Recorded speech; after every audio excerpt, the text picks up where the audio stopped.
Good morning. Good morning. Today is December 1st, 2024. Hard to believe. Yeah, we are beginning the season of Advent. And I'll talk about that in a minute, but I just want to say that our topic today is exploring the mystery. Hmm. So Somebody comes up with the best titles. I know Bob is our title master. Yeah, really. I Um, don't write haiku though. but I want to start about Advent because we've had a lot of celebrations here lately. Thanksgiving this past week and So what is seems what? like a lot of celebrations. So what is it? Yeah. Advent. Advent means before the coming. Oh, Advent. before the event. Okay, that makes Before sense. the coming of the birth of Jesus is what it stands for. And so there are 4 weeks of Advent, and the themes for those weeks are hope, peace, joy, and love. And so today we're thinking about hope. And in many places in the world, certainly in Germany, where I lived for 3 years, the Advent Kranz is what they called it. That's what do you call the a Kranz? I have no idea. I don't speak a lot of It German. is a wreath, a wreath, and they have 4 candles on the wreath with a big one in the middle. And you light the first candle the first week and think about hope. And then the second week, you light 2 candles, and the theme then is peace. The third week, you light the 3 candles, and that theme is joy. And the last one, right before Christmas, is the fourth week. And this is a big deal. The kids love it, get very excited about it. And of course, when Christmas happens, you light all of them, including the center candle. So, and the wreath, of course, is made with pine needles. So they have the house full of pine smell. And of course, the Christmas tree that came from that area of the world. Some say Latvia and areas like that, but everybody claims it as theirs, the first Christmas trees. But so so that's what Advent is. And even though the Bible never says which date Jesus was born.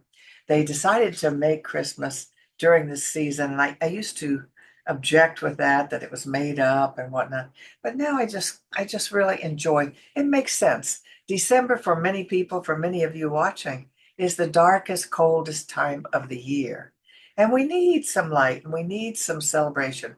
We need some fun. So it's a perfect time to celebrate one of the greatest gifts that we have, which is the birth and life of Jesus on earth. So, exploring the mystery.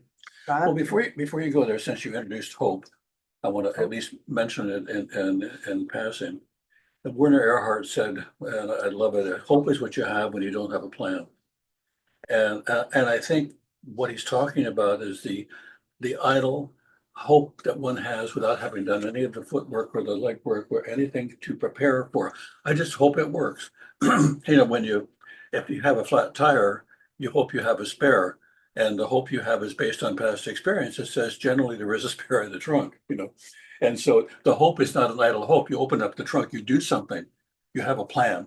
And if the plan doesn't work, then you can do something else.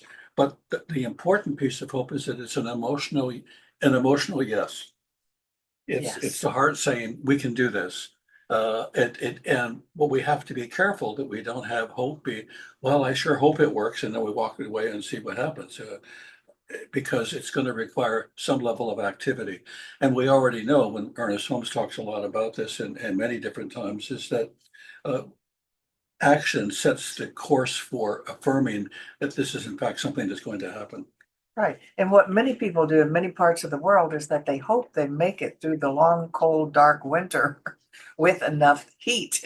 And Yeah. so the activity they do is they go and they collect firewood in the old days. Now they have gas and things like that, but it was to prepare for the cold It is and so hope you make it through the winter. it is so interesting to me to look back at how old we are compared to the generation now. Who would have who in this group remembers going down to the basement and shoveling coal into the furnace to keep it going and taking turns. I remember doing that and Yeah, having a coal bin, having the coal delivered. And yeah, it's, wow. yeah. It's important for survival. Yeah, but I mean, but you also had in mind that heat was optional as opposed to heat here today. You set the thermostat on and it's Yeah. not an option, it's an expectation. But you think, did you put in a coal in the, oh, that's right, it's my turn. Right. So I will have a quote about Advent. And it says, Advent, in this sacred season, we remember and celebrate the gift of divine love, who leapt from the holy womb into the heart of humanity. This loving presence became for us a source of hope, compassion, and courage. This love incarnate came as a light radiating compassion, a torch bearing truth, a beacon offering guidance. So that's the essence Well, of let's Advent, look at this that whole month. a little deeper. It is the introduction of love. You know, you could say love is like the oil that lubricates the engine, and without it, the engine doesn't work. All the parts are there. The mystery is finding the oil, The finding love and the compassion. finding where that lubricant works, where uh, and because of it, there's an experience of everything working together, and without it, eventually things break down. The first thing that you notice with a mother, anything, any kind of mother, is this innate desire to take care of, to protect, to love. Now, that doesn't have to be a given. In fact, there's a wonderful panther that's a black panther in Russia that is owned by a couple because the mother didn't have the ability to introduce love to the equation. And Mm. because she didn't love the animal was going to die. That's the unseen, I think, the unseen place where mystery lives. That was the zoo animal, Yeah, right? it was, yeah, Yeah. the couple, for whatever reason, the mom didn't have the ability or the desire. Probably she wasn't mothered Well, because she was a working mother. She, what we know about animal mothers, just like human mothers, if they have not been mothered yeah, lovingly, they don't know how to mother. It yeah. seems that somehow by being mothered, we learn to mother. So what I really want to say about mystery is imagine that your job is to see the world with loving eyes, to see where love lives, to see where love exists. And if we're talking about Christmas, which is a time of celebration of love, really, it is the capacity to allow love to enter into every experience of life and to heal it. Love has the capacity, has the ability to heal.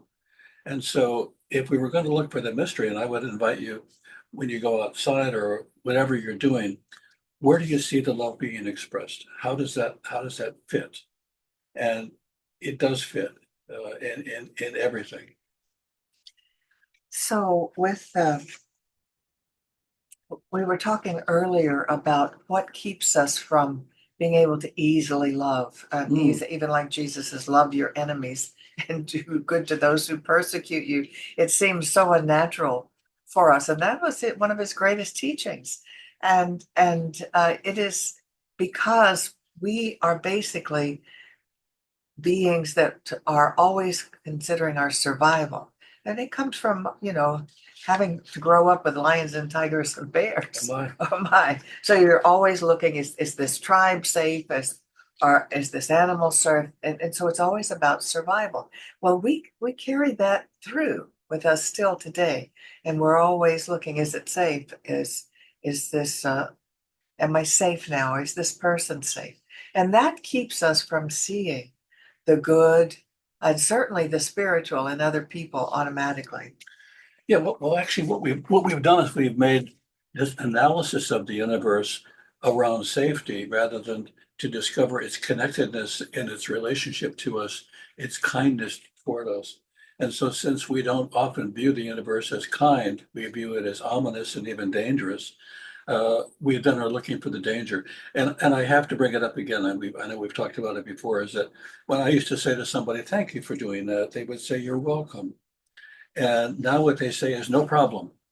And what they're really talking about is we've gotten to a survival strategy of if it's a problem, I'll solve it. If it's not a problem, boy, that's good. And it's all problem solving rather than solving the mystery of where does love fit? How does love show up? I know, our languages are always changing, but I find it sad that no one says you're welcome anymore. I even thanked Siri for giving me an answer when I talked to my telephone, and she said, no problem. Yeah. So it's told me our language is really changing. Well, and it has always described in some way the condition that we're living in. My parents, they didn't get the flu. They got the grip. And, and the grip, you could almost see it moving up and it would grab you and it would grip on. Well, what a description, and I think no problem really describes the mental state that we're often living in that doesn't feel good. Well, it wasn't just Americans either. In Oh, no. Spanish, it's called el gripe. Oh, yeah, The yeah, grip. yeah, They have the grip too. yeah. The grip really had a tight hold on us, I'll tell you that. But I think if we pay attention to that, and I would even invite you when someone says no problems, oh, I'm glad there's no problem. I just wanted to say thank you. And maybe, your walk is a possibility here. No, you don't want to be rude. But I think to pay attention to how many times during the day do you see something and say no problem in your head, or how many times do you see something and say, wow, I want to look a little deeper. I want to look a little further. So we are talking about what we really want to do is not see everybody as a possible adversary, but Mm. how do we see this oneness, this universal spirit within all of us? And I have a quote from Ralph Waldo Emerson. I like this. Ralph was really a very important part of the foundation of our teaching. But he says here, we see the world piece by piece as the sun, the moon, the animal, the tree, but the whole of these shining parts is the soul. He talked about the oversoul. From within, a light shines through us and makes us aware that the light is all. So the light within us is all, and it's in everyone, including those we feel are safe and those who we feel are unsafe. So how do we learn to see it and not respond always from a sense of survival?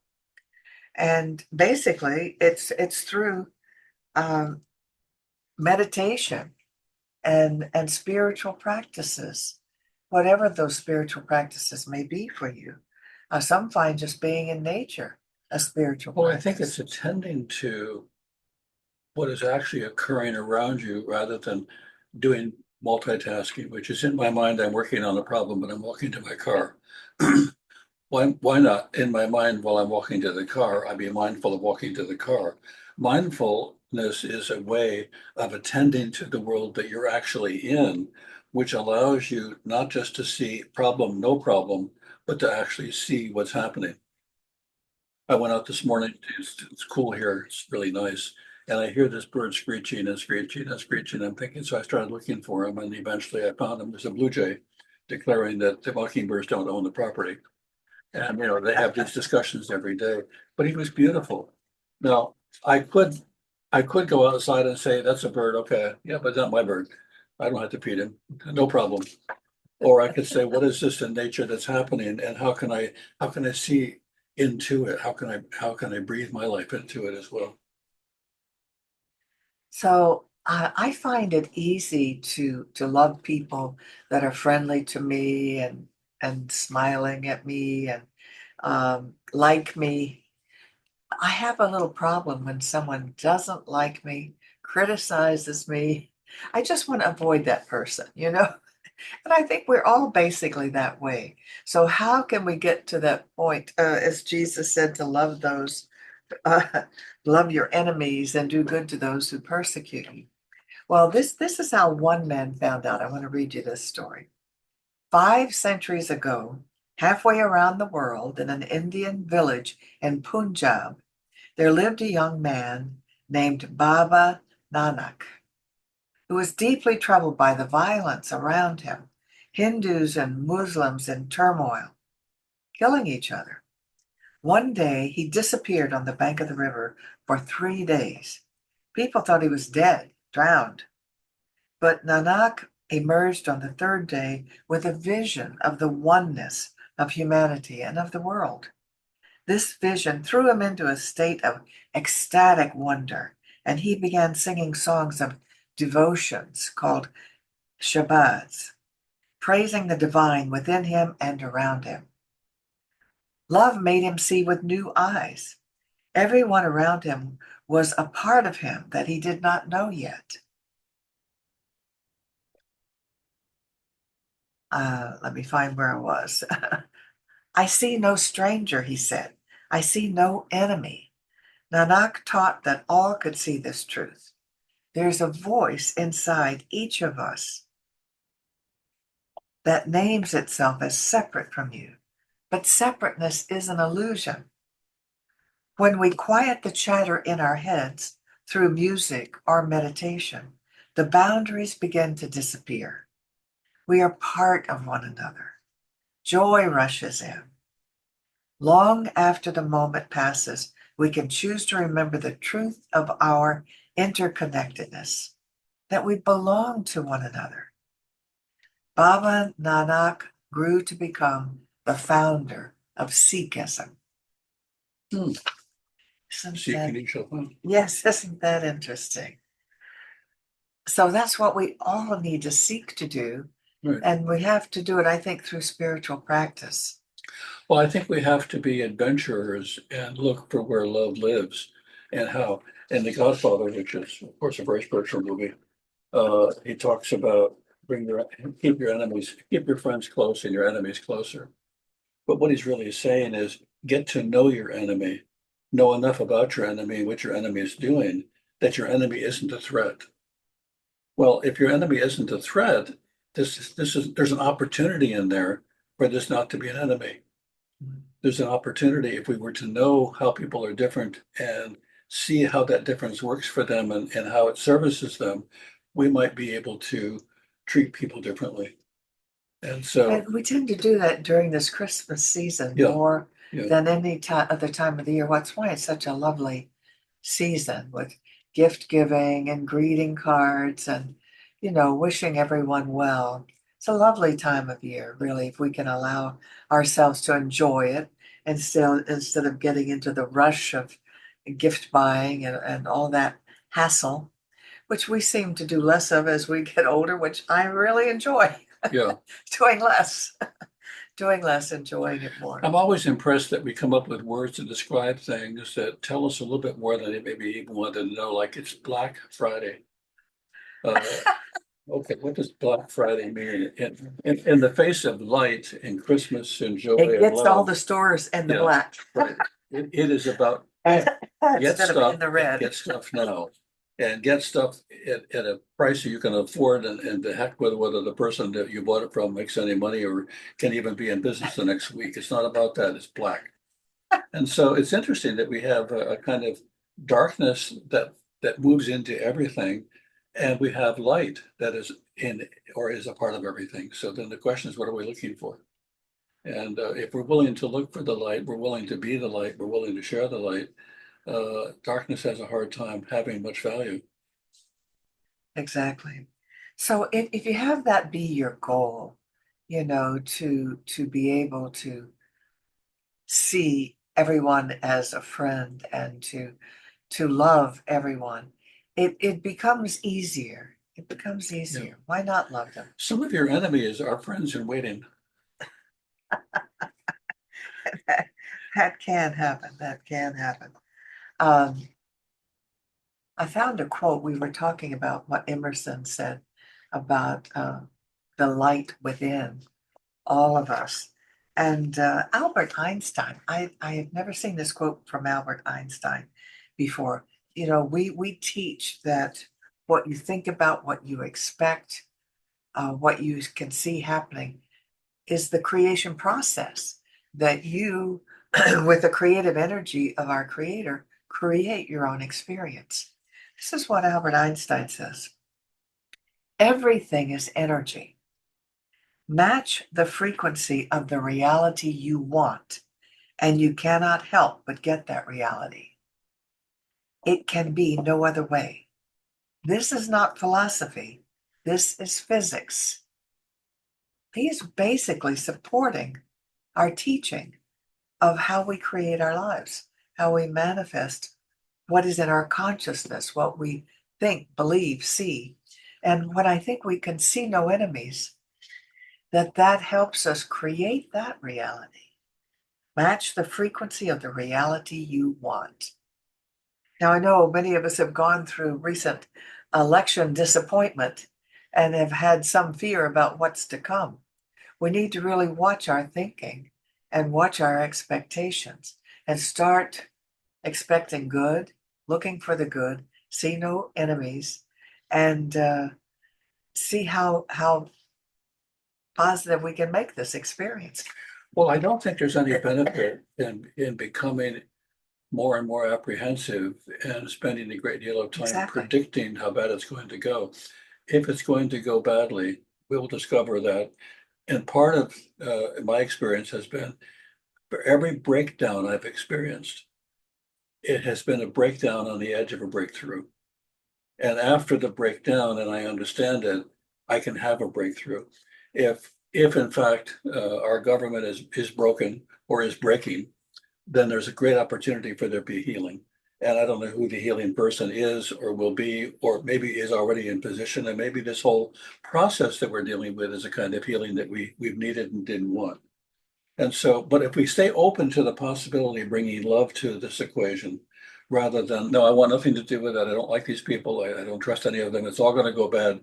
We become part of a camp that has taken ourselves out of the possibility of making a change for the good. Well, we really believe that we are evolving into another stage of existence, Yeah. the age of Aquarius, if you will, that where more peace and love and harmony will exist. And sometimes you have to have some breakdowns to have those breakthroughs. So if we can all just look for and expect the best and love our neighbors and do our best to see the light in everyone, I think this helps it manifest. Mhm. So I think now it is time for us to. I think, hold on that. I think you all know how to support us and you've been doing that. And if it's possible for you to support us in any larger way or in more ways than you already are, welcome and thank you. We appreciate it. I don't want to go back Well, to, sometimes people tell me that they watch our video I was talk thinking maybe this would be a time to share the screen. on YouTube and like it. I didn't even think of that. And Yeah. they don't know how to I was support just us. thinking how many times we've told the same The group of same people, group of the same people, thing.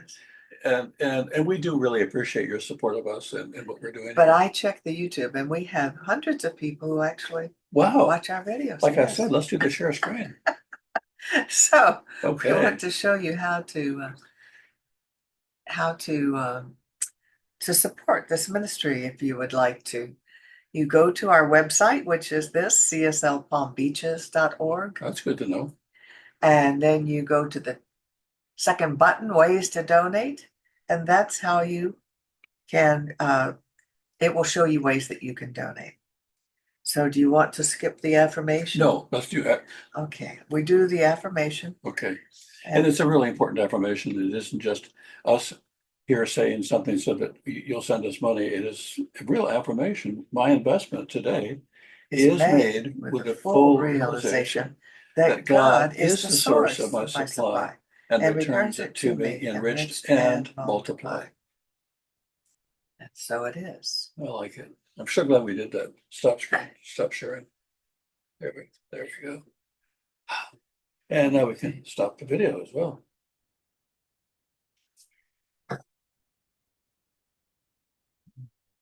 Stop the video here.